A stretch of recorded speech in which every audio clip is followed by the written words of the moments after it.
start. So we welcome Loch-Temzelides from Rice University. I saw that you are also working in the Baker Center on Public Policies. Maybe you could say a few words on. Sure. Yeah. And he's interested in the kind of questions you can see in the Bible, taking interdisciplinary approaches, etc., etc. So just a few words on this Baker Institute, and then you know that you have 1 hour and 15 minutes. 1 hour and 15 minutes. Okay. Okay. Thank you. Thank you very much, Raouf. It's a great pleasure to be here. The Institute has a very strong international reputation for its research, and for me it's an honor to be here. So thank you very much for inviting me. Yes, I work at the economics department at Rice University, and this year I'm actually on sabbatical. So my sabbatical at UCLA, the Institute of the Environment and Sustainability, which is the second affiliation there, is just about ending right now, and I'm going back to Rice. My secondary appointment at Rice is at the Baker Institute for Public Policy. It's named after James Baker, former Secretary of State. It studies issues related to public policy. One of our strongest programs is related, in fact, to energy, and the Center of Energy Studies there. So that's my second affiliation. There's other work done at the Baker Institute in connection to health, for example, which is the second biggest industry in Houston. And of course, energy is very big in Houston, so it's hard to escape once you are there. Now, in terms of the presentation, Raouf advised me that there will be a general audience. It's more special than what I expected. Yeah, no, exactly. So I have prepared 2 parts of the talk, and the first is going to be more general audience-like, and the second one is going to be more for the economists in the room. So please forgive me if the first part is not as technical as usually economics lectures are, but there are some points that I've been thinking about, and I'd appreciate to hear your feedback. In particular, I'm going to talk about economic growth and climate, which is my area of interest. Some trade-offs that I've been thinking about. The parity target for renewables, which is, I will argue, a moving target, something that is often ignored. And say a few things about technological progress, both past and future. Then moving to the technical part, I will talk about uncertainty and how to deal with it, and at least one way of dealing with it that we will use that relies on some techniques from robust control. And I will talk about robust control, in fact, and the solutions as a form of insurance. So I always like to start my talk independent of what I'm presenting, pretty much, showing this picture. This is a picture taken by NASA, and it's taken from, actually, it's a composite of several pictures, and it's filtered in a way to take clouds out. So what you see is basically where the lights are on the planet. And where the lights are on is where growth has, or indeed is now taking place. For example, if you, to test your geography a little bit, you can look for South Korea, which looks like an island there. And of course, South Korea is not an island, but nothing is happening in the north, so there are no lights on. So at night, indeed, it shows like an island. Another thing to notice is sub-Saharan Africa. Again, dark here because growth hasn't yet taken place, at least at the level that it will, we think, in the future. And that's something that, when it comes to energy poverty, for example, is an important factor that I'm going to just touch on a little bit today. So growth uses a tremendous amount of energy. And if you look at the projections, this is from the Energy Information Association in the United States. This is world energy consumption up to 2016. This is actual data from 2016 on, is projections. So one thing to notice is that, of course, renewables are increasing their representation. This is something that we expect. But you notice that certainly natural gas, but also liquid fuels and even coal are projected to increase their representation as well. And a lot of that has to do, there's no claim as to optimality here. These are just projections about what this organization, many others actually too, expect to happen. This will be relevant when we discuss climate change considerations. Now, by the way, I will have very little to say about nuclear. This is not something that I have modeled. But this being France, of course, I understand there is an interest in nuclear. Nuclear is not projected to increase by much when we look at the level of the entire planet. This is something that I won't have a lot to say about. But it's certainly nuclear is certainly an interesting source, given that it doesn't create emissions. So let's see if this will show. Oh, it does. So this is not my stuff. This is by a climate scientist named Ed Hawkins in the UK. And this is a film of a way of seeing how energy emissions, in particular energy related, or in particular CO2 concentrations, increase in the atmosphere over time, starting with the pre-industrial period and moving on all the way to the present. And this stock of emissions is related to temperatures, or at least most scientists think so. Certain parts of the world, this connection is controversial. I will take it as a fact here. So what you see here is global temperature changes from 1850 to 2017. So let me explain the graph a little bit. Again, this is by Ed Hawkins. So each of these closed curves is a year. And we start at 1850, which is both the beginning of the industrial period, in a way, a benchmark for that, but also conveniently, it's pretty much the beginning where we start keeping track of temperatures. And these are global temperatures, and that's why you see the months across the year, but you don't see a noticeable seasonal effect because it's global around the world, so it averages around the world. Now, again, there are many details that one could discuss here. How do we measure temperatures? There's climate scientists share some of the limitations with economics. For example, you can measure temperatures using balloons, weather balloons, or using satellites. You can look at data over land or over water. How do you aggregate this data, and so on? And some non-trivial aggregation and measurement issues arise here. So what is an average temperature is not entirely obvious, but we will interpret this data as saying that accompanying the emissions increase that I showed you in the earlier diagram, we have a corresponding increase in temperature. Actually, if you notice, the first year after 1850, the first years, it starts shrinking a little bit, the graph. So temperatures actually decline for a while before they start, and certainly in recent years, you see the rise. Now, of course, being economists, we're interested in what damages this climate change might create. And here I will refer to the Intergenerational Panel on Climate Change. So part of what they say, and this created our interest in this research, is that they see a 1 degree increase in average or aggregate around the world temperatures as introducing risk of extreme weather events. This includes heat waves, heavy precipitation, and coastal flooding.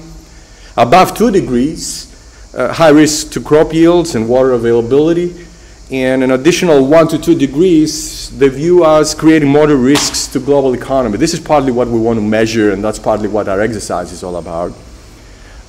They argue that there are few estimates, and therefore the need for additional estimates for warming above 3 degrees Celsius. Now, in terms of modeling the climate externality, we're interested in a composite mapping. And this is what my graphs sort of were a prelude to. Economic activity creates a flow of emissions. Unlike local pollution, like SOx, NOx, and particulate matter, which are things I won't be talking about today, where it's the flow that matters more than the stock, when it comes to carbon emissions, the stock is the important variable. So the flow emissions add to the greenhouse gas concentrations, the stock of these molecules in the atmosphere. This contributes to an increase in global temperatures, and then that in turn contributes to damages to output. So we're looking at a composite mapping that has 4 steps from economic activity to damages to output, and that is indeed a very complex composite mapping. So when we try to model these objects, I would argue that the best way to do it, the most appropriate, I should say, way to do it, the way I do it anyway, is by using some models that incorporate deep uncertainty or Knightian uncertainty, or sometimes called ambiguity. Our idea will be that anthropogenic climate change is a unique phenomenon. By definition, it's not something that's happened before, so we haven't gotten the chance to become good Bayesians about it, and that this is a case where, again, well-defined probabilities are scarce, if non-existent, if existent at all. What do you say to people who argue, I mean, archaeologists and people like this, who argue that anthropogenic impact on climate started much before the Industrial Revolution? Yeah. People specialized in this. Yeah. Well, that I haven't heard as much. There's certainly people started affecting their environment prior to the Industrial Revolution. And certainly the Earth has experienced temperatures as well as concentrations of CO2, like the one we see now or higher, many years ago. But I don't think this is attributed to human activity, and that's what I mean by anthropogenic. So if it's volcanoes erupting that create these emissions, I don't call that anthropogenic. The step of global temperature is essential in your story. That's why you start from the Industrial Revolution. Well, because archaeologists, when you hear to them, they will not speak normally about this. Yeah, I'd be curious to hear how a few million people in the entire planet without any modern technology can affect the climate. That's the first time, to be honest with you, that I hear about this. Anthropogenic effect on the environment, you will find. On the environment, definitely, and we know of many species, for example, that were, they were that disappeared. We certainly know of crops and moving across. So yeah, humans have been affecting the environment since their existence. But I think, at least I thought, that it's well accepted that when it comes to our effect on the Earth's environment, that this is a modern age, industrial age element, and this is what I'll be talking about. So in particular, just to give you an example, we certainly know how much burning, how much fuel will give us how many molecules released in the atmosphere. There are hard numbers there. And we also know how much the flow will affect the stock. Again, there are hard numbers.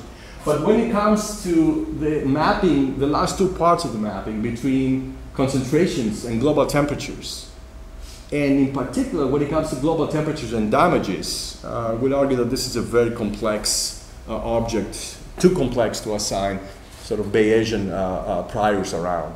Now, again, to give you an example about what we're talking about, increasing temperatures, Earth temperatures increase the temperature with water, since hurricanes get their energy from the water. Higher water temperatures means a higher chance of a hurricane forming off the Gulf Coast in around Houston, for example. Not only a higher chance of a hurricane forming, and by the way, there's one forming right now as we speak, but also a more severe hurricane. And that hurricane, once, if and when it forms, then it will have a certain path, and Houston, for example, might be in its path once every 30 years or so. It is indeed, and there's big damages there. But you can imagine the mapping from increasing temperatures to hurricane hitting Houston. It's really hard to establish these probabilities, and that's something I want to impress. So this is a very complex map. Now, before I get to modeling, I want to mention a couple of trade-offs before I get to modeling deep uncertainty. And again, we're in the general audience part of the talk. Often when we think about energy challenges, especially, quite frankly, when I talk about energy challenges in Europe, people immediately think about renewables and they think about climate change. I want to argue that energy poverty, although I won't be talking about this directly today, is, dare I say, a bigger problem. in the sense that there are about 1.3 billion people without electricity on the planet right now. If you don't have electricity, it's very difficult to purify water. If you don't purify water, there are certain diseases that you're susceptible to. Without electricity, you can't store your food, you can't store your medications, and this also has implications about life expectancy. So yes, climate change is a big problem, but when we look at life expectancy implications, energy poverty is a bigger problem right now. How will these people get access to electricity, and what kind of electricity will it be? And if you notice earlier on, some of the projections on increased coal, after all things, consumption, indeed considers Africa as one of the consumers. So it is not appropriate, I would argue, to tell these people, just wait please until renewables become economical before you get access to electricity in order to solve a problem that, after all, they didn't create. So another challenge that I would like to mention, and I welcome your input, I'm still learning about these things, is one important problem that renewables are facing, and that's the problem of intermittency and the need of storage. Storage is going to be a game changer in this space, and I'm going to talk a little bit about that. And finally, I will talk a little bit today about technological progress taking place in the fossil fuel sector and why this makes the parity target for renewables a moving target. And that's something that we can't ignore. I'll say a little bit about transportation as well. So coming to electrification in Africa, I will just show you, again, this for the International Energy Association, electrification in terms of percentages in low, middle income countries in sub-Saharan Africa. And the next one, I don't know if you can see the print, but this is electrification in the lower income countries in Africa. So there's really places to go in that regard. So you see, DRC is 9%, right? Not 10, right? 9. DRC. It might be, yeah, it might be that I'm a little outdated. I'm sorry. I need some update. We cannot read it very well. Yeah, I apologize. It's 9%, yeah. the print doesn't show as well. Now, as renewables are increasing their representation, the prices go down. Indeed, there's this empirical object very often used in the industry that's called a learning or experience curve. So what you see here is for wind, and I'll show you a similar graph for solar. This is United States prices. And by the way, the biggest, you might be surprised to hear that, but the biggest wind state in the United States is indeed Texas. So in addition to being known for fossil fuel, we're also known for wind. So you can see cumulative capacity of wind, and then on the left-hand side, you can see the costs declining. So an alternative, and you can do the same thing for solar. So these learning or experience curves indeed show how they're a little bit like a black box, because they don't tell you what actually is happening. Is this learning by doing? Is this that resources or materials are becoming cheaper when we're doing things at scale? Are we becoming better at using these technologies? But one thing is for sure is that these costs are going down, and in fact, if you plot cumulative costs as a function of cumulative capacity, and you do it in a log-log plot, where you look at the log of cumulative capacity and you measure the log of costs, you see pretty much a straight line. So it goes down for both solar and wind. Costs are going down, and they follow a power law, which is something that, to a theorist, it calls for an explanation. Why these things are following power laws is not obvious or clear, but they do. Now, in the industry, people look at how the prices go down, and they look at the slope. For example, from the slopes, we know that solar, although more expensive than wind right now, it's a steeper slope going down. So we know that it will become cheaper to produce a kilowatt of electricity using solar than wind very soon. And where they, as you can imagine, for more established fuels, like for example coal, you'll see something that's much lower, but also much flatter. There's not much learning by doing going on with coal. So the parity point is where you're going to reach the point where the cost of producing a kilowatt of electricity is the same as using coal or natural gas. And here's a bigger part, US data. And here's where our moving target is going to come in. Before that, you might have heard of the duck curve. And this is a challenge for renewables that I do want to mention. It relates to the intermittency. It turns out that, as we do see today in beautiful Marseille day, the sun tends to shine during the day, not at night. Also, the wind tends to blow sometimes early night, late afternoon, again for reasons related to Earth's atmospheric physics. This is not peak demand. Peak demand is going to be typically around early morning hours when people get up and they want to turn on the lights, take a shower and so on, and also later on during the day. So as renewables increase their representation in the energy supply, this duck curve emerges, which tells you indeed how much you need the system to add to deal with the intermittency problems of renewables early in the morning and late at night. This is when storage, for example, would be wonderful because you can collect the electricity created by renewable sources during the day and use it when there's a peak in demand. But absent this storage, indeed, as the renewables increase their representation, then we will need more of something else in order to cover for the lack of renewables, again, in the night hours and in the early morning hours. What will that be? Okay, for example, nuclear is superbly equipped to do that. There are other challenges with nuclear, and that's why it's not increasing its representation in many countries, actually, somewhat unexpectedly after Fukushima, and this is where political decisions interfere somewhat with economic reasoning. But the well-known duck curve is, and in particular, many times this is in the context of California energy supply and demand, because this is where renewable representation in the United States is among the highest. Nuclear cannot use it over the day because nuclear has to be used evenly, right? Pardon me? Nuclear cannot do the trick for the distribution of production during the 24 hours. Nuclear? No. Yeah, no. Nuclear will be constant. You're right. Exactly. It will give you constant base load. Yeah, but however,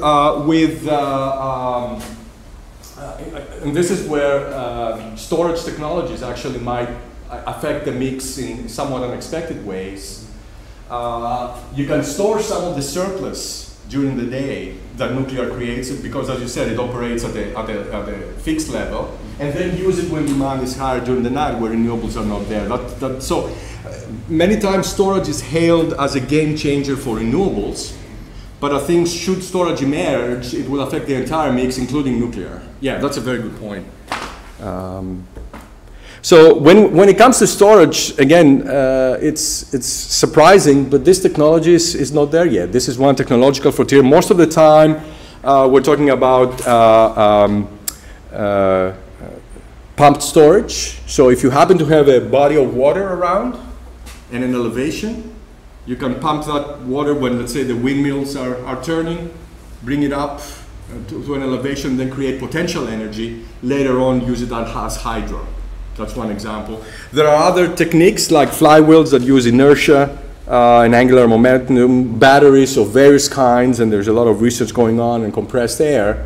This is, again, very much a frontier, and right now storage is not where it needs to be in order to address the intermittency problem. When it comes to global emissions by sector, one other point I'd like to make is in connection to transportation. This is something I started working on. Transportation affects local pollution, which, as I said, can be actually more, so things like particulate matter, acid rain, and so on. These things can differ from climate change, partly because it's a flow that matters, not the stock. Also partly because, unlike carbon emissions, which affect the climate, but not human health directly, this particular matter, for example, is extremely detrimental to health, and there are life expectancy considerations. So transportation is affected by this. This has led, for example, recently to some changes when it comes to diesel engines in Europe. They used to be very much favored. Diesel engines more friendly to the environment when it comes to carbon emissions, but actually less so when it comes to local pollution, and that has been eventually recognized in Europe as well. Now, what will happen with transportation? With the middle class growing in Asia, there's some indication that people just want to buy the biggest guzzlers that they can afford.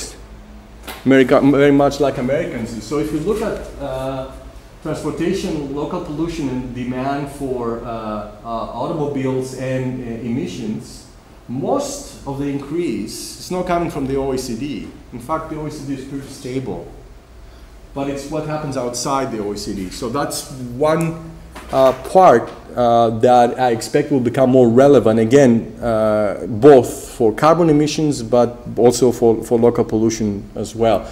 It's a big question, and there are different scenarios. Some predict sort of some catastrophic scenario where the Asia middle class, as Asia grows, purchasing more and more and bigger cars.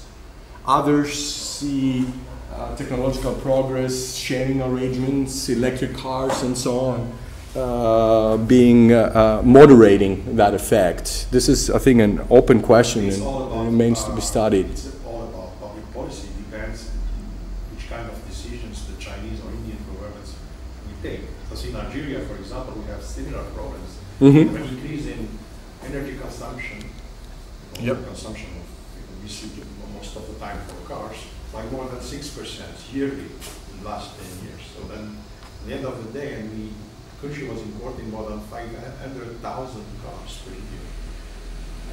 At a certain point in time, the government said to stop.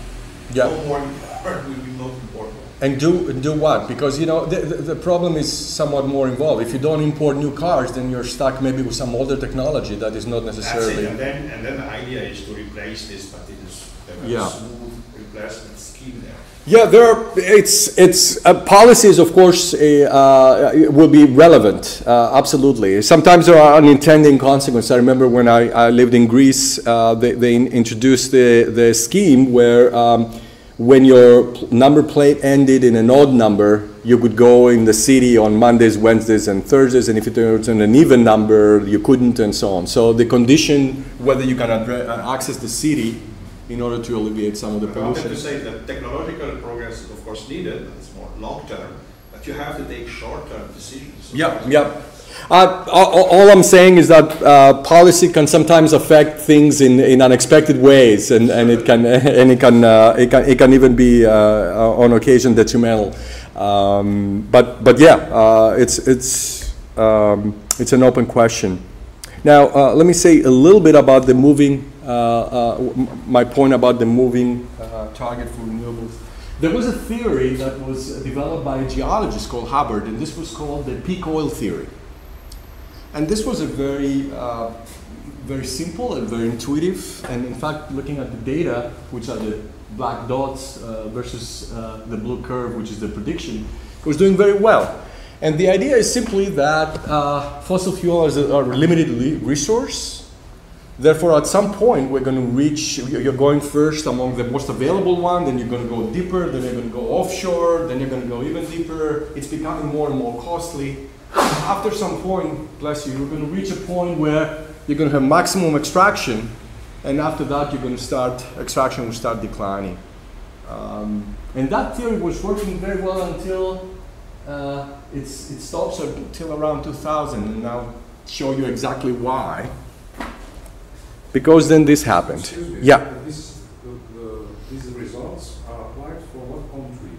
Is it for all over the world? Yes, this was, the peak oil theory was for all over the world. The idea, again, being that all around the world, and at the time, it was really the Middle East, has huge resources of fossil fuel, but as the world grows, demand increases. At some point, we're going to extract the maximum, and then we would start going down. That eventually will happen because we do have, subject to a caveat that I will come to.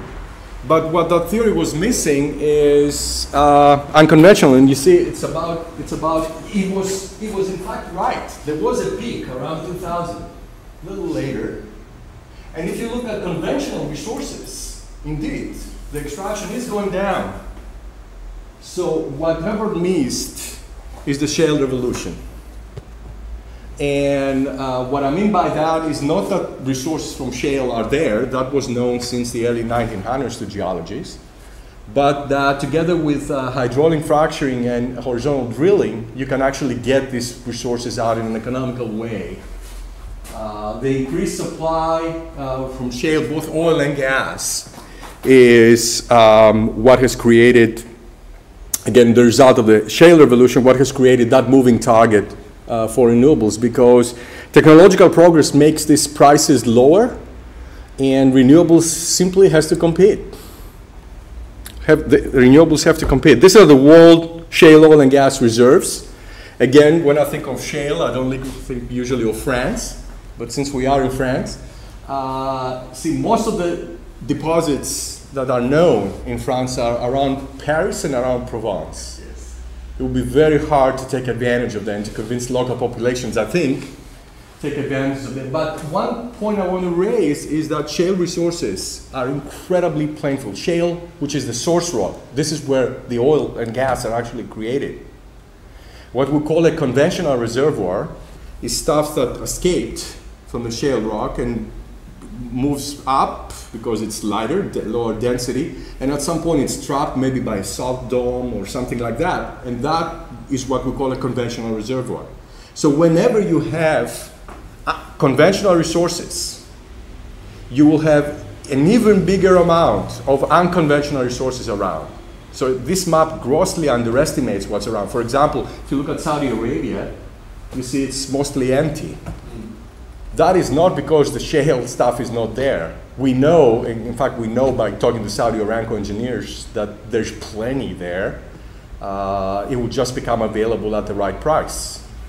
It's more expensive still to extract oil and gas from shale than doing conventionally, but there's no shortage.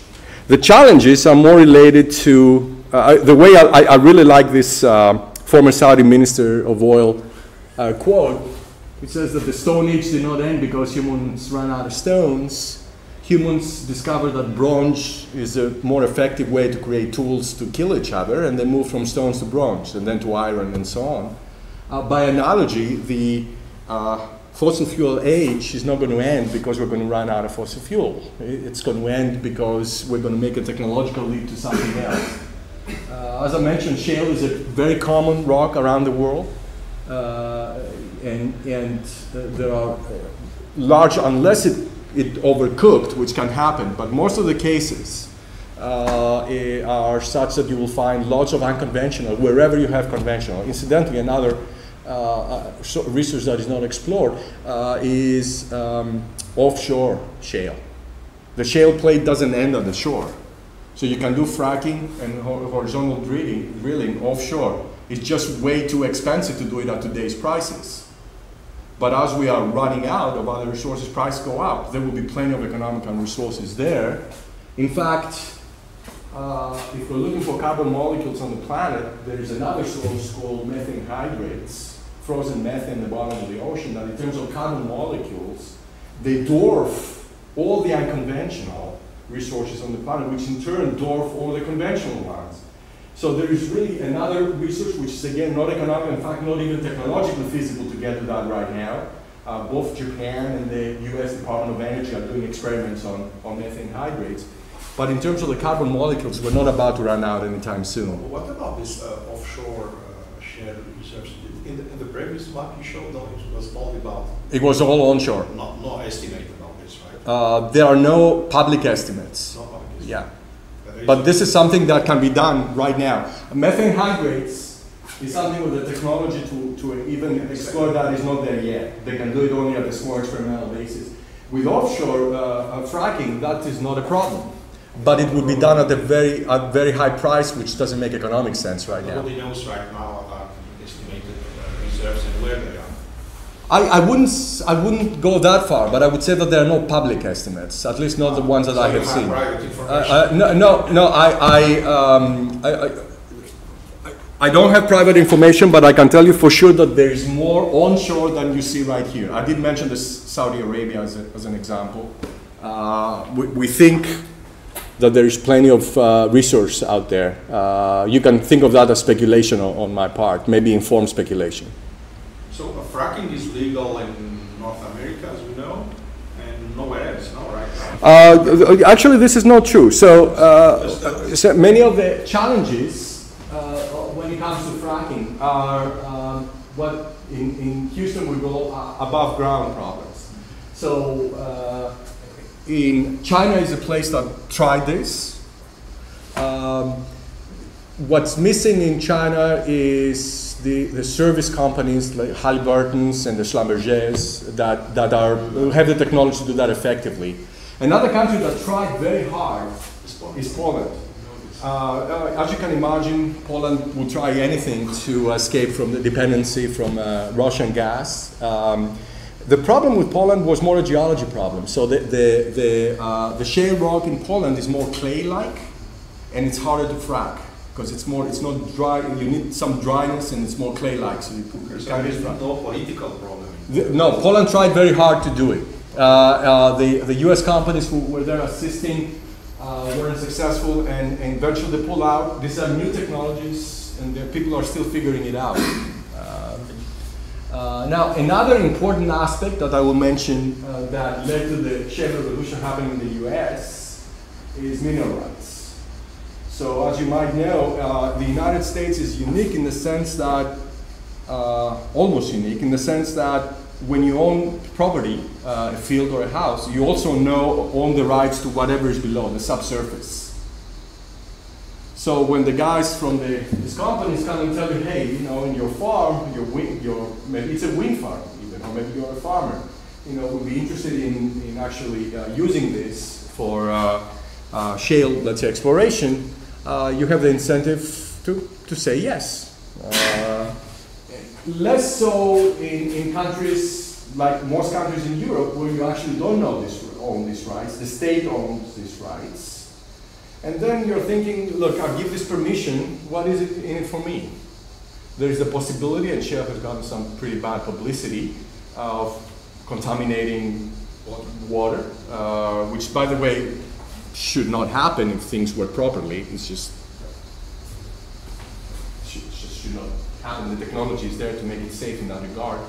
But what is in it for me, right? Maybe the state will get wealthier, and then they will reduce my taxes. So that could be sort of an advantage, but this is too much of an indirect advantage for people to be tempted, I think. But maybe you know more about the attitudes in France. In terms of shale, I personally, and I'm not a geologist, I've talked to geologists a lot, I don't think that the process is less environmentally friendly than conventional drilling. The water basin is way lower. I'm sorry, fracking takes place at the depth that is an order of magnitude lower than where the water basin is. So unless you've done a terrible cement job and there are cracks or whatever, which you can easily control, then the fluids, which can be toxic, should not affect the water basin. Now, of course, there are some byproducts created by fracking, and it's important that these are disposed of responsibly. If, as in the beginning, some people did, you dispose of these products in the nearby river or lake, that of course is going to create problems. But the technology is there to do fracking, in my opinion, safely and economically, and in a way that has the same environmental implications for the local communities, and in particular the water, as conventional drilling. Now, one thing about shale, however, is that it's incredibly water intensive. So the process itself uses a lot of water. Again, they try to accommodate that, but this is not a problem in Pennsylvania, for example, but it can be a problem in Texas, or if you do this in the Middle East at some point. Again, they try to accommodate that by recycling the water, and eventually there are some experimental techniques about using nitrogen, for example, and do what's called waterless fracking. Right now these are too expensive, and that's not something that is done as a matter of course. Sorry to interrupt you. Do you Yeah, please. know any independent, say, evaluation committee of talking about the environmental cost of water, the recent one? Any committee who has worked independently on that? Because you know that it's highly controversial. Yeah. What you have just said. Yeah. Especially in France. I can't refer to one off the top of my head, but I can give you some references. Yeah, there are such reports. There are such reports in where fracking has taken place. I think it's a matter of, like any technology used, it involves risks.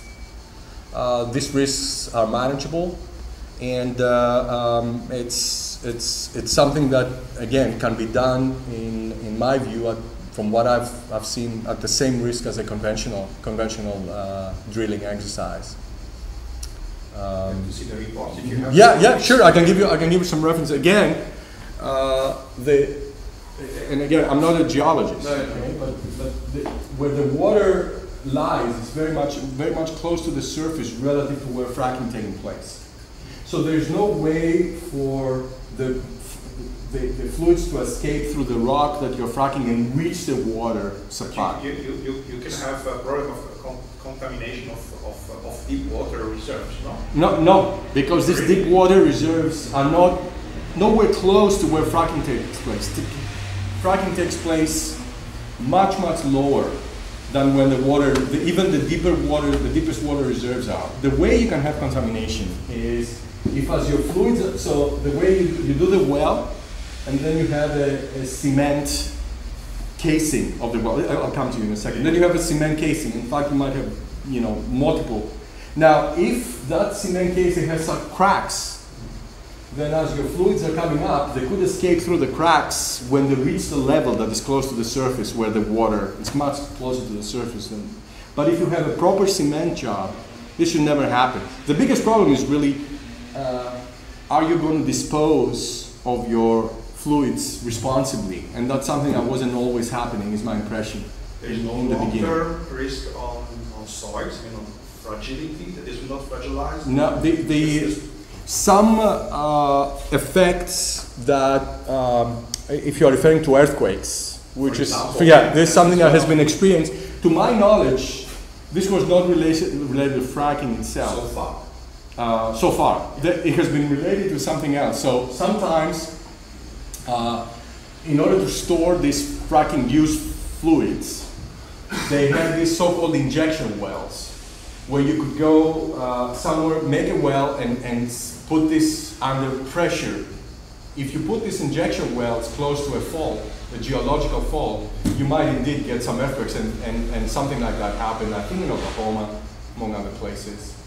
But to my knowledge, I'm not aware of significant earthquake events related to, attributed directly to fracking itself. Injection wells are a different story, but that involves storing as opposed to doing the fracking.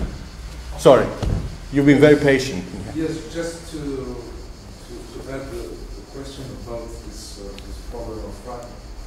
From my point of view, I think that we don't have enough experience to conclude to what you said about its safety and so on. I am not so convinced for that. Do you have some arguments to tell us that it is a safety technique? Yeah. For me, it's not so evident. Yeah. No, I think, we can have this conversation, but it will take the remaining of the talk. What I would say though, I respect your view 100%. What I would say is that the question becomes, what do you do if you don't have evidence that something is 100% safe, or 99%, or whatever your threshold is? And some people would take the view that until you know that, you do nothing.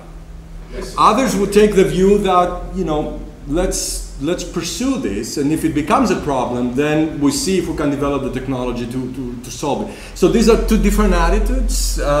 They could be taken to summarize somewhat the two different attitudes between what happens here and what's happening on the other side of the pond. I think the North American perspective is, the way I read it, is that like any other technology, this involves risks. Let's try to do the best engineering studies that we can to see to what extent this risk can be managed. And let's proceed if it makes economic sense. And I think that if we take the view you expressed to the extreme, I would argue maybe we wouldn't be flying right now, because, you know, again, flying involves risks. From time to time things happen. What are the probabilities? And flying has not proven to be entirely safe. Just to say that, no, it's not. I just want to say that we don't have enough experience to say that this is safe. Right. So then, yeah. So, yeah. I think it's a very appropriate view. I think I respect that. The question about the water. Can you use? Do you need to use fresh water? Can you use salt water? Salt water works. So near the coast, the water availability is not a problem. I think that's correct. I don't know, again, the details. Maybe I'm not sure that salt water is as effective as fresh water, but again, the water can be recycled many times, and I think salt water works as well.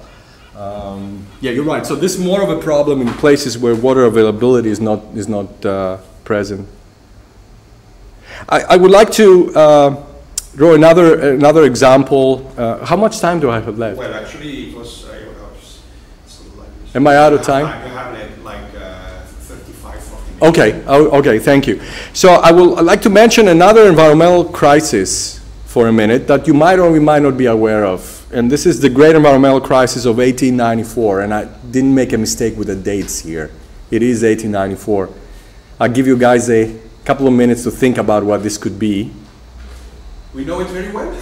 You know it very well? No. So here it is. At the time, the main form of transportation was the horse and the carriage. And there are studies, well, not studies, but anecdotal evidence in Manhattan, for example. People were calculating the immigration flow, how many people would enter Manhattan. They were calculating how many horses and carriages they would need to move these people around. And they were calculating, in fact, how many feet of manure Manhattan Island, in this case London as well, will be covered. If you look at some of these newspapers, actually at the time, you see some of the, I don't want to say alarmism because that sounds derogatory, but you see some of the fear that we see now in some ways related to climate change as well. It was perceived as an unsolvable problem. People had to move. More people would come, and therefore more horses would be needed. By the way, it goes beyond manure. These horses were mistreated. Many of them were just dying on the spot, and they were left put because as they were getting frozen solid in the winter, it was easier to remove them. So it was an issue of public health as well. So it was really not pretty. Automobiles solved this problem. So 50 years later, that problem was resolved. Well, of course, automobiles and the internal combustion engine created other problems, but the manure problem was solved. So I personally, and again, this is something partly on faith, but I'm a big believer in technology, and I think that for climate change as well, some of the solutions are going to emerge through technological progress. By the way, to push this a little bit further, the very first, and I think France had something to do with this as well, the very first automobiles that evolved were actually steam engine based, not internal combustion, which proved to be an evolutionary dead end. But imagine if at the time the government got excited about the new technology and then said we have to get 100% behind the steam engine automobiles because we have this manure problem to resolve. We would have made a lot of progress with steam engine automobiles, but eventually this would be an evolutionary dead end. The internal combustion engine is much more effective. So another thing that I will mention the next slide is in terms of approaches with technological change, there are two ways to view this. One is and Asimoglu, Agion, and others have taken this view, which is that as you're becoming better and better in fossil fuel technologies, it will become more painful when you eventually down the road have to make the transition to renewables. So you're better off making the transition as early as possible in as big a way as possible, because it will be more painful later on. I think a counter argument, which is something that we are exploring in some of our modeling, is that there's an option value of waiting, especially in environments, in technologies where there are big fixed costs and where technological progress is very rapid. In other words, it doesn't make a lot of sense to invest a lot in technologies that will become obsolete before long. So the argument there is that the optimal policy takes more of the form of, instead of subsidized installation, which is a very widely held practice these days, rather subsidize R&D, impose a price on carbon, and let the market then choose who the winners are, because I have seen no convincing evidence that governments are better at choosing winners when it comes to technologies than the private sector is. What do enable a convincing argument that it's possible to introduce carbon pricing? Whether it's possible. It's a convincing argument that that's possible. You're comparing two things, and you go for one, go for carbon pricing, and there's, in my mind, no convincing argument that that's. Yeah, so we don't disagree, if I read you correctly, we don't disagree about the desirability, but whether it's implementable or not. Absolutely. And I think this is where the political economy of being able, because this is, for carbon emissions, this is a world problem.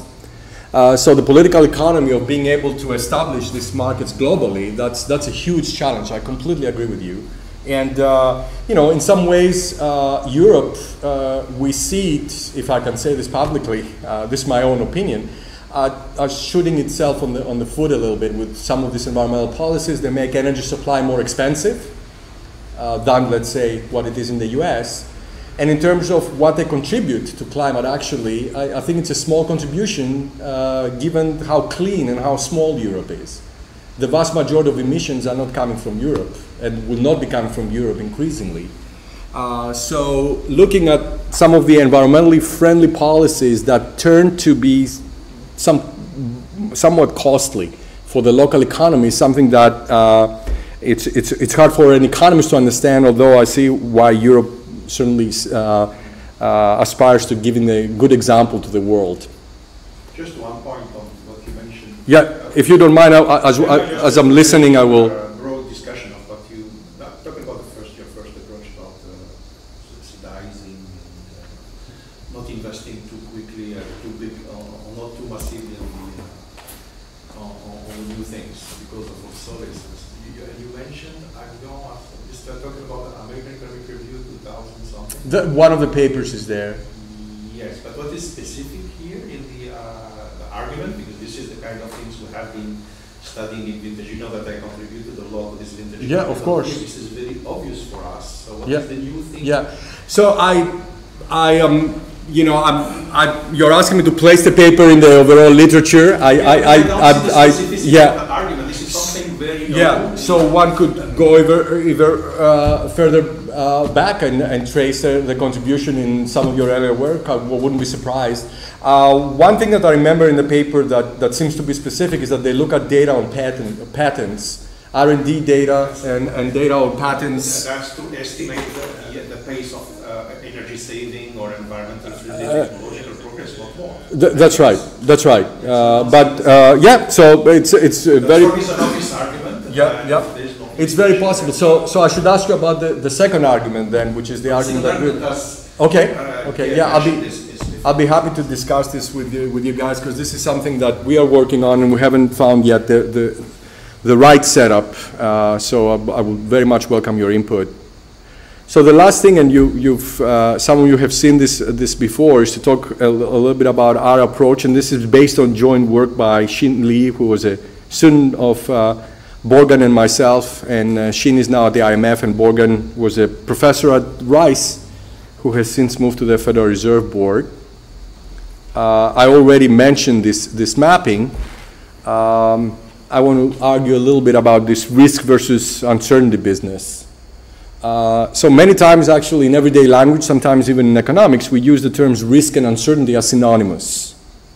But of course, technically they mean two very different things. Risk refers to a situation where there is uncertainty, but there are also well-defined probabilities. And in this example, a situation of risk would be often modeled as a situation where there is an urn or multiple urns, and there are a number of red balls, a number of green balls, and you can make all kinds of finances based on pricing all kinds of instruments that rely on probabilities of drawing certain combinations of red versus green balls and so on. Uncertainty, sometimes called Knightian uncertainty, named after Frank Knight, sometimes called ambiguity or deep uncertainty. Some people talk about unknown unknowns on occasion.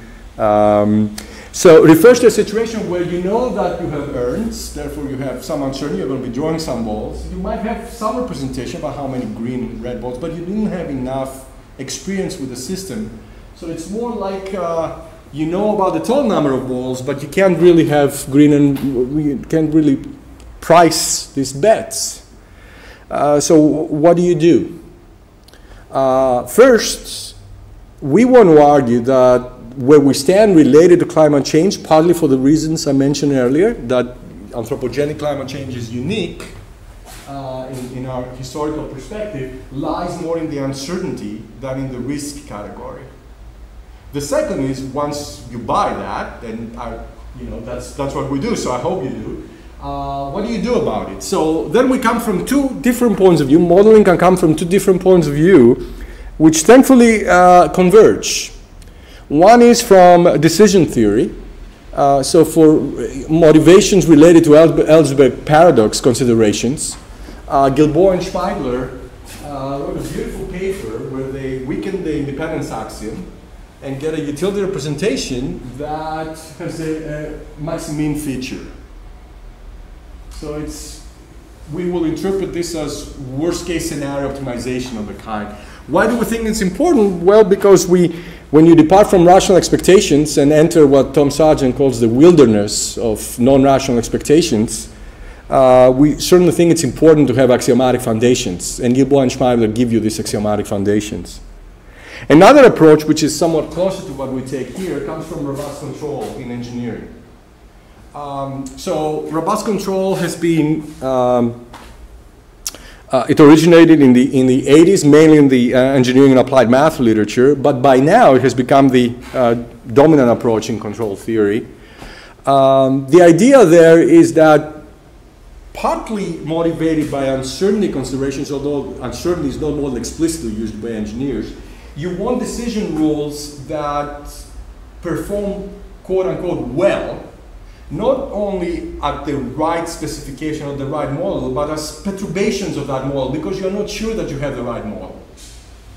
Right? So to give you an idea, if you design an airplane wing, and you design it as an expected utility maximizer, your wing is going to perform the best at the expected turbulence that it might meet. So you have data on the expected turbulence, and you will try to design it to perform the best when under the expected turbulence scenario. Under robust control, you would say, the turbulence might vary. To calculate expected turbulence might be hard. I might be traveling different parts of the world. So let's look at the worst case scenario. Let's optimize around the worst case scenario regarding turbulence so that the performance of the wing will be the best according to that scenario. And then anything in between, the system is going to hopefully perform well as well. Okay? So it's again a worst case scenario kind of optimization. It's more complex than I described because it's dynamic. So what is the worst case scenario endogenously changes over time.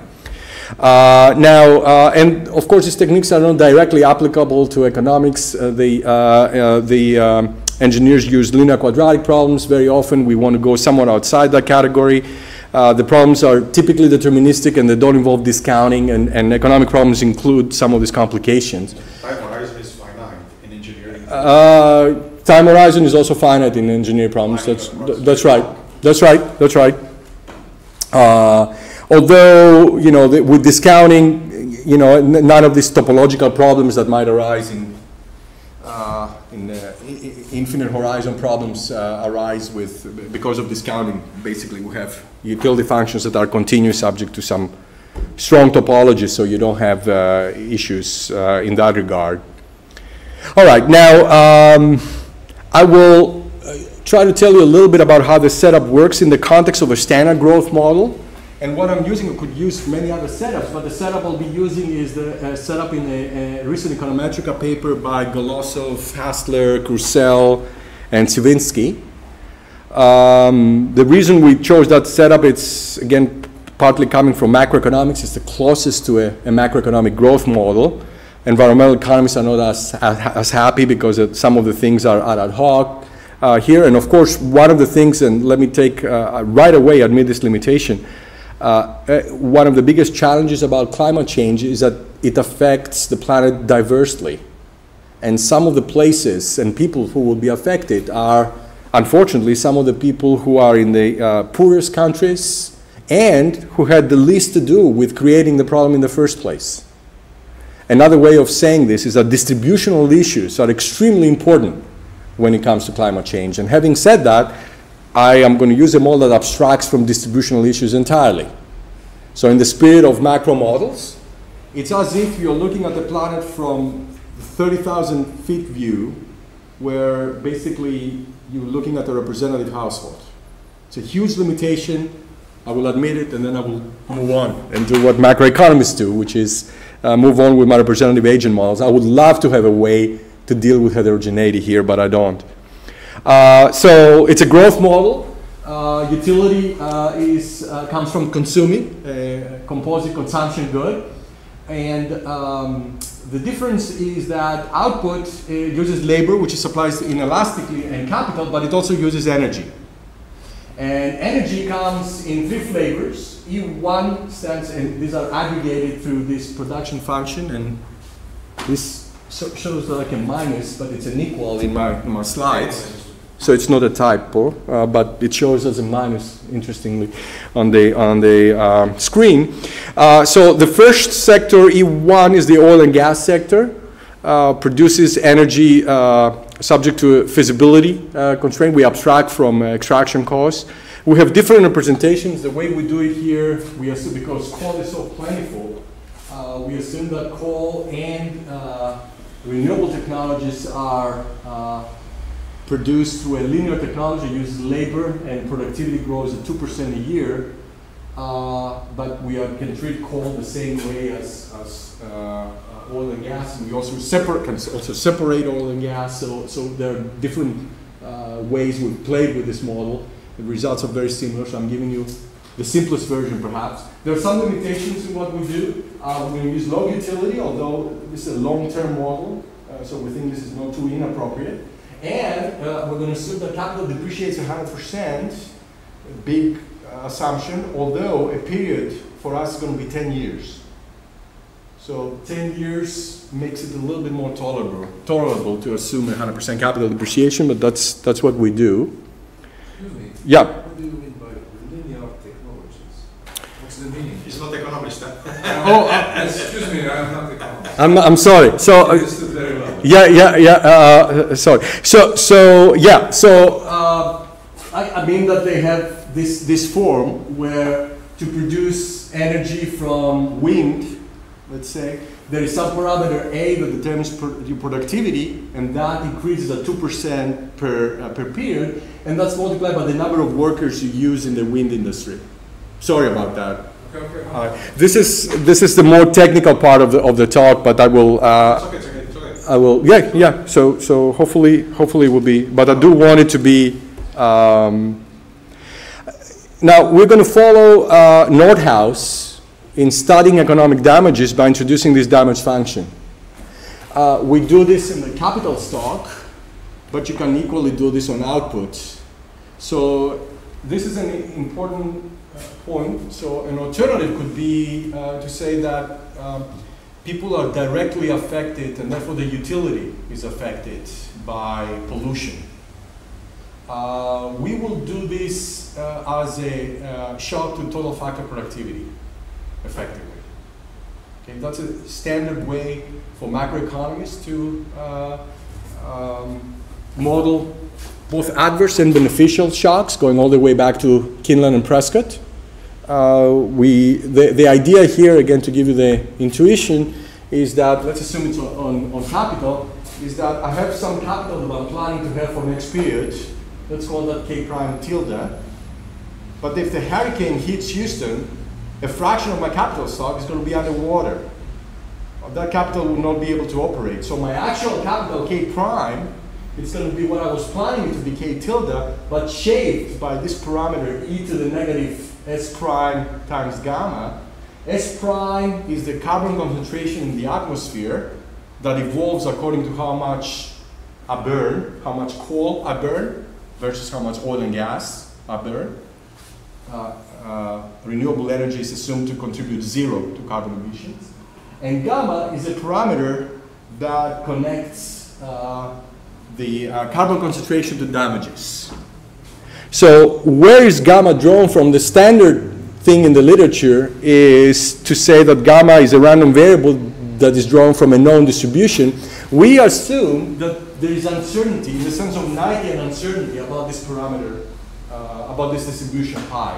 So you don't know which distribution gamma is driven from. So that's my, this is an important part of the modeling. Yeah, just 1 second, let me, so one, damages are determined through total factor productivity shock, adverse total factor productivity shock to the production function. These shocks are, however, unlike typical macro shocks in business cycles, which are going to be subject to risk, this is going to be subject to uncertainty, captures the fact that we don't know the distribution. So this is the way I will capture the uncertainty about this composite mapping that I described earlier on in the lecture. Sorry, go ahead. I'm not sure. That's an important part, so just to be sure. Yeah. So, notation. Prime stands for time derivative? No, I'm sorry. This is sort of my, this is Minnesota notation. So K prime, K is the state, is the capital today. K prime is the capital next period. Sorry about that, I should have said that. So what I'm planning to, let me go back for a second. So see, that's a problem faced by let's say the social planner here. So you maximize this utility, you choose consumption and energy and capital stock, and KT plus 1 is my K prime. It's a different, when I economize a notation by switching, because I will, in the spirit of dynamic programming, this T plus 1 is going to be denoted by prime. So prime is 1 period ahead. Should be T's on the right-hand side. Should be T on the right-hand side, exactly. Thank you. K prime and that's it. Yeah, or K prime and that's it. Yeah, that's right. That's what you get from, exactly. Thanks the for. other thing is that you have 100% capital depreciation. I do. That's, yep. And you should make the connection with the other. Yeah, yep. That's true. So you know, we derive some results prior to imposing the 100% capital depreciation. But yes, you're right. There was another question before I move on. So there is going to be a shock on productivity, basically. No? There's going to be a shock to my productivity. Yeah, you can interpret this. If this is agricultural production, you can interpret it as a weather shock. If it's industrial production, you can interpret it as a shock resulting from, as I mentioned, a hurricane. Yeah. It could be the lights are off. It could be that I'm underwater, which in Houston, unfortunately, it happens, and so on. And the shock goes through this parameter or gamma. The shock, that's right. So S prime is the next period's same sort of convention, carbon concentration in the atmosphere, and gamma is the parameter that parameterizes these damages. So translated that into damages. Yep. And then the larger the S prime. I beg your pardon? The larger S prime, the smaller the shock. No. It's kind of the opposite. Yeah, right. The opposite. Yeah. Okay. Yeah. So carbon concentration is going to be detrimental. Okay. Yeah. Yeah. Thanks. Yeah. Of course. Yeah. I mean, I just have a very short question here. Are you sure that this is the right place to put Knightian uncertainty? Because there should be, take the hurricanes. There should be many studies studying this, not together. Yeah. probability to have hurricane, Yeah. the distribution of damage, no? Yeah, absolutely. Again, and we can discuss this later. Imposing in this way, it's almost as if you are imposing this uncertainty on the entire mapping. So I don't distinguish here between, for example, the uncertainty on the hurricane forming or the damages created from a hurricane. I understand very well the high pedagogical value of what you are doing. I'm just asking whether you can sell this to geologists. Or yeah, so far we did okay with that, but you can introduce uncertainty in other places too. You can say there's uncertainty about the reserves, total reserves out there, which would play a role for us. My question is more basic. Where can you say safely in a generalist audience that you have more night and uncertainty here rather than there? Yeah, I think, let me take you back to the composite mapping. So how much output I'm using, I'm producing a certain amount of output. How much energy do I use for that? Mm-hmm. I don't think there's much uncertainty there. Nothing, yeah. I use that energy. How much flow of emissions have I added to the stock? There is no uncertainty about that. This is science again. Now, the evolution of the stock of emissions out there, once the carbon molecule is out there, how much does it stay in the atmosphere and so on? That's the impact on, that's also known? That's also known. So, okay. So now we're getting to the two parts that are less known. The mapping from the stock to temperatures. This is known, okay. And even more, the mapping from temperatures to damages. This is less So known. these two together, I put them together and that's what I'm doing here. Okay, I'll do that. Yeah. Yep. Sorry. Yeah, okay, sorry, go ahead. Are you going to have uncertainty about pi or pi itself depend on the stock of CO2? On the stock of CO2 or? I'm going to have not here uncertainty about pi. But is that going to be affected by the stock itself? So are we indirectly, it's going to be affected by the stock itself, and you're going to see how.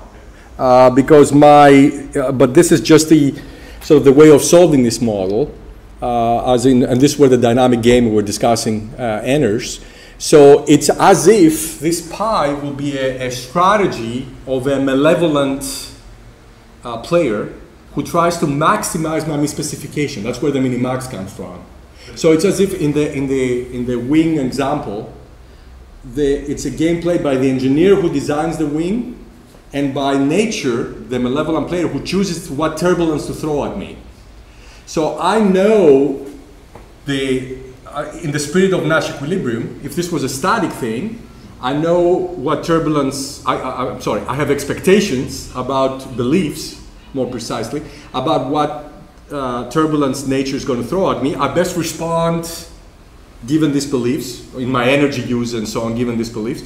On the other hand, the malevolent player, nature, knows has beliefs about what my energy use is going to be, and best responds throwing the worst turbulence at me, and we're looking at the Nash equilibrium. So what complicates this furthermore is that it's a dynamic game. So these strategies of beliefs and best responding change over time as well. And S is a state variable. So what the malevolent, to go to your questions, the player is going to throw at me does depend on S as well. Yeah. If you can make it in 15 minutes. Yeah, I will. Let me just show you. I will skip the technical stuff and go to the results. But before that, just a representation of how robust control works versus the standard economic model. So the standard economic model will involve an agent having a model. This is typically the rational expectations model, and chooses best strategies, optimizes welfare or whatever, given this model. Sargent and Hansen say, look, as econometricians, we have doubts about whether our model is fully correctly specified. But the agents in the model are acting as if this is the true model. They don't have any doubt. So what if we create a more symmetric situation by endowing the agents in the model with the same doubt about misspecification that the econometrician has? So in that sense, I know that the model, the true model, is now not necessarily the approximate model. It could be, but it's somewhere in some neighborhood. Why that neighborhood has a finite radius is a different story we'll come to. So the idea is, I know that the true model that nature chooses from is somewhere in that circle with a finite radius. I don't know where. And of course the approximate model is a good benchmark, but because climate change is unprecedented, it's so complex, I don't know that this is the true model. I know it's somewhere. So let's assume the worst case scenario, which I represent here as being on the circumference of the, is that the term, circumference of the circle? And the idea is that if I best response there, then I have a safe response that would perform well anywhere inside the circle because it performs well under worst case scenario. So that's the idea behind robust control. It's much more complex than that in implementing it, among other things, because this changes over time. It's a dynamic model. I won't get into the technical stuff. For the economists in the room, to solve this problem, we turn it into a dynamic programming problem. Again, that's something that's not typically done by engineers, but it actually makes life a lot easier for problems in economics, which typically have a recursive structure. In terms of results, we show the existence of a Markov perfect equilibrium. Equilibrium strategies now for the player, the social planner, now how much I consume in every period, how much energy of what type do I use in every period. Renewable, coal is particularly dirty, natural gas much less, so half in fact as much. S prime is the future emissions, and pi is the distribution, which is the strategy of the malevolent player. Okay? We don't have a uniqueness result. We think it's unique, but we don't have a uniqueness result. We show that a Pigouvian tax can support the optimal allocation. A Pigouvian tax is a tax that taxes the externality created by carbon emissions. And I will talk, in the remaining time, I will talk about my quantitative findings. We'll calibrate them all to the world economy. The gain is symmetric, or is zero sum? No. It is not zero sum? It is not zero sum. It's not even constant sum. So how can you well, so that's the thing. We are able to, so this is what I mentioned to you earlier. There are some technical... I remember what you told me, actually. Oh yeah, sorry. It's the story of my life. Nobody remembers what I say. But we go a little bit beyond the linear quadratic result. So there is a bit of a theoretical contribution here as well. What helps us a lot is that there's 100% capital depreciation. Yeah. So So these robust control problems are somewhat. The feedbacks are identified analytically. We identify them analytically for a special case under some. So one thing that is in the background here and that I did not specify is the climate model. How do these emissions evolve over time? We have to make some special assumptions on that to do this analytical. When we look at the full-blown climate model, then we have to do it numerically. Yeah. And then you can. Yeah. So with all the disadvantages that go with the numerical stuff. Yeah. Macroeconomists are a little more receptive to this because, especially if you deal, we don't do this here, but if you deal with models that involve heterogeneity or distribution of things, and you have an infinite dimensional state variable, so they are more open to. Notice we have two things here in its diagram, and let's look at coal. So what you have there is gigatons of carbon equivalent per year, and that's how we measure the use. So the connected line, the straight line, well, it's not straight, but the standard line or curve tells you the optimal, or you can think of this as the equilibrium under the Pigouvian tax, use of coal in the standard model, and this is, remember, a world model. It's not the US or France, it's the entire world. The one below tells you what the robust control planner would do. So coal is not zero, but coal is particularly hurt. Renewable energy, of course, this is carbon in the atmosphere. More importantly, what does this carbon translate to when it comes to temperatures? The average current temperature is about 1.4 degrees Celsius above the pre-industrial level.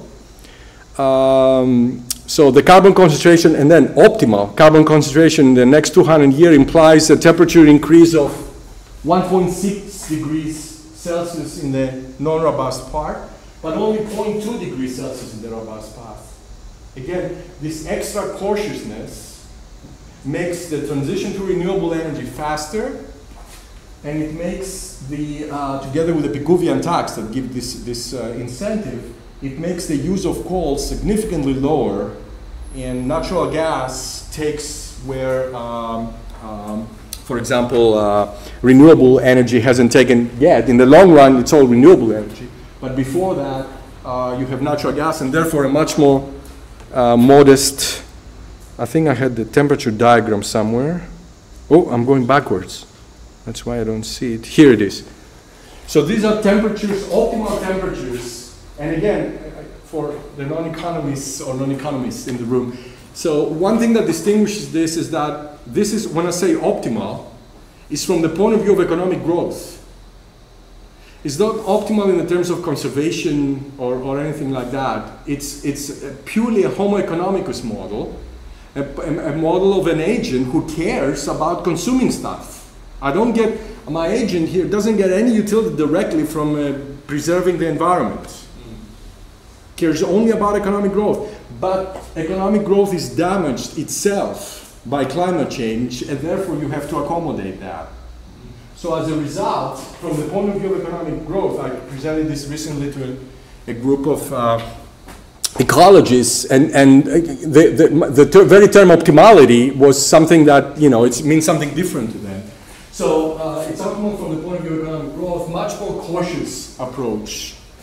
And I will skip the Pigouvian tax. I will say that once you include unconventional, how do you model unconventional? Yeah, so the way we model it is by looking at, we talk to geologists extensively, by looking at the total reserves of, so what's the total stock of gas, oil, and so here's how we do it. Take the total stock of oil and gas. Let's look at oil and gas. Suppose I burn it all right now. How much carbon will I release in the atmosphere? If you do this with a conventional stock, you're going to release 254 gigatons of carbon equivalent. So that's the total stock of fossil fuel measured in units of emissions. If you do it with the unconventional as well, it goes to 665 gigatons of carbon equivalent. So basically what we do is we vary the size of your endowment of energy to include, in that case, simple economic reason, because it's so plentiful, you get a relatively constant use of natural gas in particular. Again, partly because it's cleaner. The last thing I want to show you, because I know I'm running out of time, but if I could indulge, yeah, I won't use more than 5 minutes. So what we have here on the left-hand side, and I will just concentrate on the last one. What we have on the left-hand side is your GDP per period from 2015 all the way to 2215. And we distinguish between two cases. In the left-hand side, data is generated by the rational expectations model, not the worst-case scenario. And we're looking at the difference between doing worst-case scenario optimization versus doing rational expectations optimization, which is what you should be doing, since data is generated by the rational expectations model. And the solutions are very similar. What we do on the right-hand side, here data is generated by the worst-case scenario of the robust control. So here you should act as a robust control player. The planner should be a robust control planner. And we're looking at the difference between following a robust control strategy versus following a rational expectation strategy. And you can see, in the case where you are extra cautious where you didn't need to be, you use very little. In the case where you were not cautious, although you needed to be, you can lose, in the long run, about a third of your GDP. So damage is very severe. So the way we interpret this is that, again, the way I like to present, especially people who are not entirely convinced by climate change, is that you don't have to be entirely convinced. They have a similar argument to yours, which is, unless I'm entirely sure that climate change is real, why should I change anything? It's reversed, but in some way similar. They want to be 100% sure as well.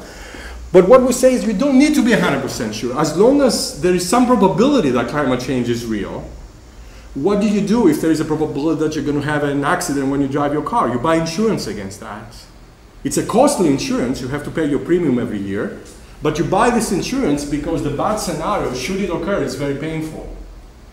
So with climate change as well, you don't have to believe that it's real. As long as you believe there is a reasonable probability, then there are costs, but it's like buying insurance against against an outcome that if you found yourself in that situation, can be incredibly costly. So I know I'm out of time. Just let me go very fast over this. Talked about some trade-offs when it comes to growth and climate. Talk about why, given technological progress in the fossil fuel sector, which is often left out of our models, renewables have a parity target that is a moving target. Storage is going to be a game changer, but as we mentioned, it's going to affect nuclear as well. Our prediction is that fossils, especially natural gas, are going to be with us for a while longer. Technological progress is important, not modeled directly here. Again, another challenge, how to model this. In terms of dealing with uncertainty, we argue that robust solutions, they are costly, they are not free, but they're a form of insurance against a worst case scenario in which acting as if this was not a possibility can lead to catastrophic consequences. So with that, thank you. Maybe I went a couple of minutes over. I'm sorry about that, but thank you again for your attention. I'm happy to take questions. Yeah, please. You were essentially giving two presentations here. One, you started with these projections of the use of different kinds of energy, which I suppose would lead to very big increase in temperature. And also you were arguing that due to the storage problem, actually it's difficult for the renewable to take up a very large proportion. And now you're presenting a model which gives totally different conclusions, and which I suppose if you take the conclusions from the robust control in your second presentation and plug those into the projections for the use of energy, then these projections will look very different. So are these consistent? Are they directly taking into account storage and things like this? Yeah.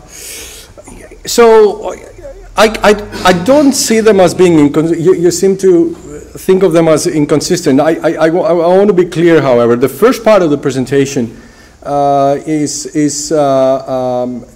it's informal. There is no underlying model. So when you say projections, I was showing you, if you're referring to the very first graph about how these are the projections of the EIA. So that they are telling us what they think is going to happen. I don't think they have an underlying model for this, but I think when they show coal going up, for example, and when they show both natural gas and oil going up, I think what they're looking at is the increased growth in Asia and fueling that growth, and also in the future in Africa. There is no claim of optimality in what they do, or in fact there is no in that projection there is no there are no considerations that are related to climate. There are projections of one might think. What they think would happen, yeah.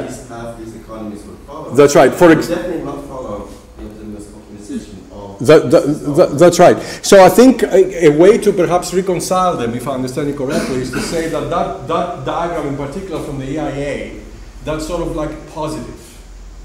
And what we are presenting here is more like a normative. Remember, the results that I showed you here involve a social optimum, or equivalently, it's a decentralized optimum, but very importantly, with the Pigouvian tax imposed. And that Pigouvian tax or carbon is the tax of carbon that I'm imposing is pretty hefty for this. It's, I forget exactly what, but it's over $500. So it's among the highest that you get from these models. Again, this is the robust control part of it. So you can interpret, perhaps to reconcile them, as what the EIA projects is taking a more pessimistic view that there won't be any agreement regarding carbon pricing that will limit these emissions. And this is what it would be as an equilibrium. What we argue is that equilibrium is significantly suboptimal, and that you either want a Biguvian tax or some other measure. It's not the only way to decentralize. Some carbon trading might do it as well. Usually there's an equivalence. To bring it down to levels that we won't damage growth as a result of this emission. So think of them as positive and normative. That's my short answer. Okay, thank you very much. Thank you. Yes, the very last question, because then you can, yeah, the very last question. It has to do with reconciling your two talks, basically. Okay. I know you're not modeling technological progress in the second one, but in the second talk you say we should all right away go to green energy as much as possible, renewables as much as possible, if we're going to be robust. Not as much as possible. You have to do what's optimal for growth. Optimal, okay. Yeah, and that involves the renewable representation increases steadily. However, it's not like we switch to renewables. In fact, I mentioned in the very end, I'm sorry I went rather fast over this, but in the case where you consider the unconventional, just because the natural gas is so plentiful, it stays with us for hundreds of years. So you keep on using, I mean, so renewable becomes an increasing in representation form of energy, but you don't switch to exclusively renewable until 120, 150 years from now. So there's a lot of uncertainty with these new technologies. We shouldn't bank immediately on the newest thing. Right, so that's not captured in this model. So would you envision something like having ambiguity also in the technology side? And that would be excellent. And that would be excellent. And I have some ideas on how to do that. But we haven't done this, so I can tell you. But this is another aspect of life that is uncertain, which is, I mean, think of these people, right, who were thinking that the world is ending because of the horse manure problem. And think of how they reacted when the automobile showed up. In fact, when it showed up, I don't think it was immediately realized. It was considered a toy for the rich. But once Henry Ford made it a toy for everyone, this changed the game completely. Maybe we're sitting in a situation like this today, and we're just waiting for our automobile, whatever that will be. Yeah, thank you. Thank you very much. Thank you.